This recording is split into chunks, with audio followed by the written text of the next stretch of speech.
Mais uma dica matadora para você é lembrar de dinâmica. E falou de dinâmica, eu tenho certeza que aí na sua cabecinha já passou aquela ideia, leis de Newton. E se passou isso na sua cabeça, você acertou, porque é o que a gente vai falar agora. Falou de leis de Newton, lembrou das 3 leis. Princípio fundamental da inércia, princípio fundamental da dinâmica e princípio fundamental da ação e reação.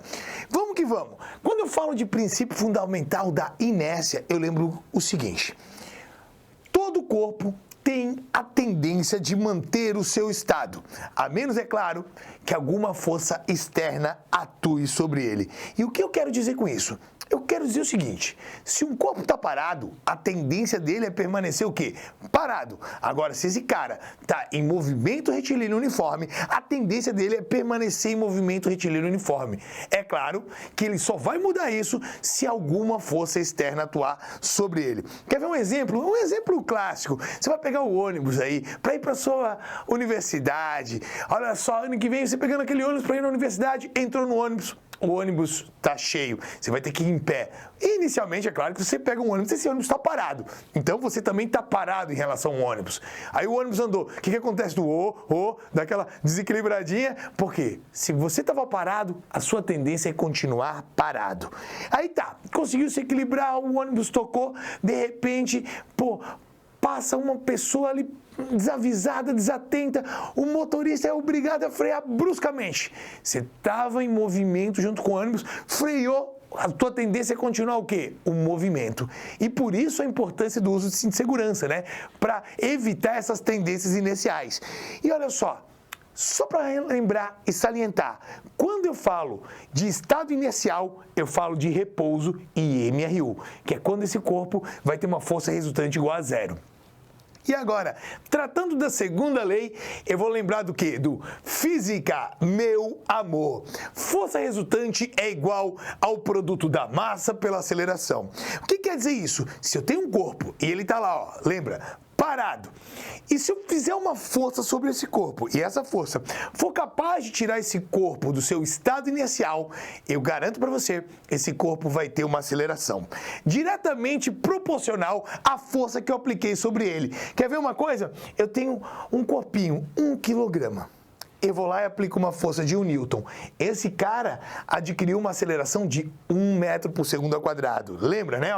Força resultante 1, a massa é 1, né? 1 dividido por 1 vai dar uma aceleração de 1 metro por segundo ao quadrado. Agora, eu aumentei essa força, eu aplico uma força maior, 10 newtons. De quanto será que eu estou falando de aceleração agora? 10, a massa é 1, a aceleração vai ficar 10 sobre 1, a gente vai ter uma aceleração de nada mais, nada menos do que 10 metros por segundo ao quadrado. E aí, olha só, não pode esquecer de uma coisa. Quando esse cara adquire a aceleração, essa aceleração tem que estar na mesma direção e no mesmo sentido da força resultante. E olha só, sem menos importância e ainda com todo o glamour, eu lembro com você do princípio fundamental da ação e reação. E o que fala o princípio fundamental da ação e reação? Nossa terceira lei de Newton. Fala que para toda força de ação existe uma força de reação, de mesmo modo, mesma direção, porém em sentidos opostos. Quer ver uma coisa? Olha só, se eu venho aqui e empurrei essa lousa com 10 newtons, sabe o que vai acontecer? A lousa vai reagir e vai empurrar a minha mão também com 10 newtons, na mesma direção, aqui na horizontal, tá? Olha só, e em sentidos opostos. Eu empurro da minha direita para a esquerda, a lousa vai empurrar do quê? Da esquerda para a direita. Ou seja, mesmo módulo, né? Se eu empurrei com 100 newtons, a lousa me empurra com 100. Mesma direção, os dois na horizontal, porém em sentidos opostos. Só que tem uma coisa: a ação nunca anula a reação, porque estão atuando em quê? Em corpos diferentes. A ação jamais anula a reação. Ou seja, se eu dou uma pancada no quadro, é óbvio que eu vou sentir essa pancada, porque o quadro vai fazer uma força sobre a minha mão também. Então, eu sinto isso porque a ação não anula a reação.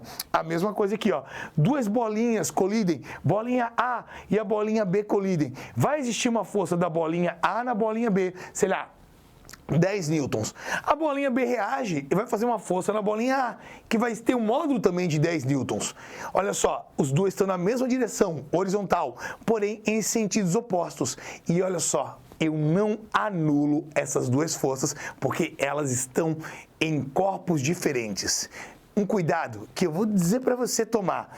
É muito comum a gente lembrar da força-peso. A força-peso é uma força de campo, aquela força feita pelo nosso planeta, a Terra sobre os corpos. Então, aqui, a Terra fez uma força sobre esse bloco, que eu chamei de força-peso. É óbvio que ela vai estar sobre uma superfície. Essa superfície vai reagir, né? E olha só, vai existir uma força normal sobre esse bloco. Aí tu vai falar assim, ó, pô, beleza, num plano horizontal, normal e peso são iguais? São. Se o peso for 10 newtons, a normal também vai ser 10 newtons.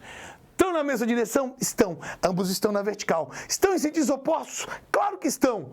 São pares de ação e reação? Não são pares de ação e reação. Por que não são pares de ação e reação?